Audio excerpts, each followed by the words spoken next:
Hello. This presentation explains how the Panama Canal expansion will cause structural changes in global trade lanes and underlying demand drivers for port and landside transportation services. Specifically, a portion of container traffic will shift toward the U.S. East Coast and Gulf Coast ports. The following are several driving factors. 1. The dominance of Asian trade. 2/3 of global container traffic is concentrated along two trade lanes. Between Asia and North America, and between Asia and Europe. Over 2/3 of the United States trade traffic is with the Asian Pacific region. This has influenced the role of West Coast ports in the United States. 2. The role of West Coast ports. While 25% transits through the Panama Canal, 75% of our trade with Asia goes through ports on the West Coast, 30% of which stays in the region. The remaining 45% is shipped by rail across the country to the interior and to the East Coast. This has influenced the role of land bridge services. 3. The importance of intermodal land bridge services. The proximity of the West Coast, combined with improved rail corridor investments and services across the continent, led to the growth of major intermodal corridors. Several forms of intermodal land bridge services have evolved. For example, a full-scale land bridge is where European-bound containers bridge across the entire continent to get to a port on the East Coast. This is the least common.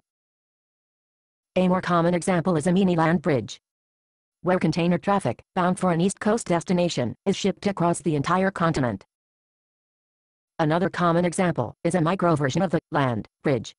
The micro land bridge only crosses a portion of the continent to reach a destination located in the interior of the country.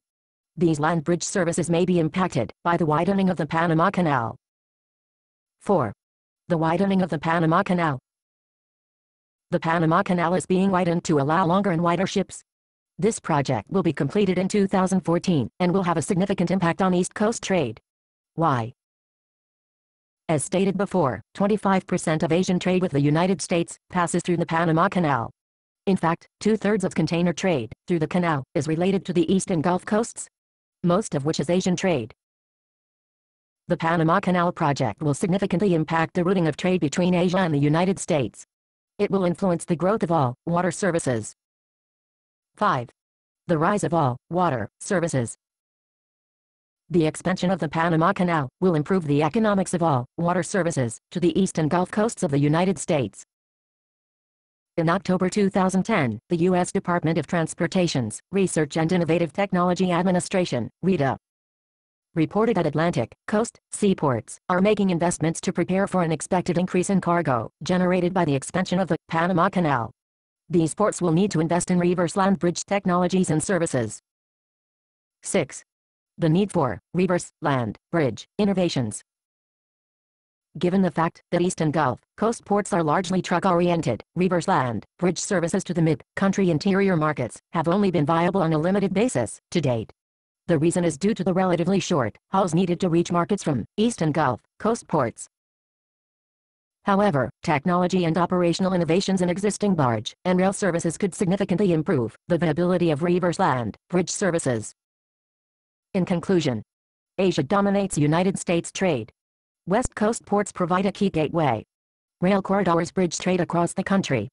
A wider Panama Canal allows larger ships. This will result in a rise of all water services. The East and Gulf Coast ports will need reverse land bridge innovations.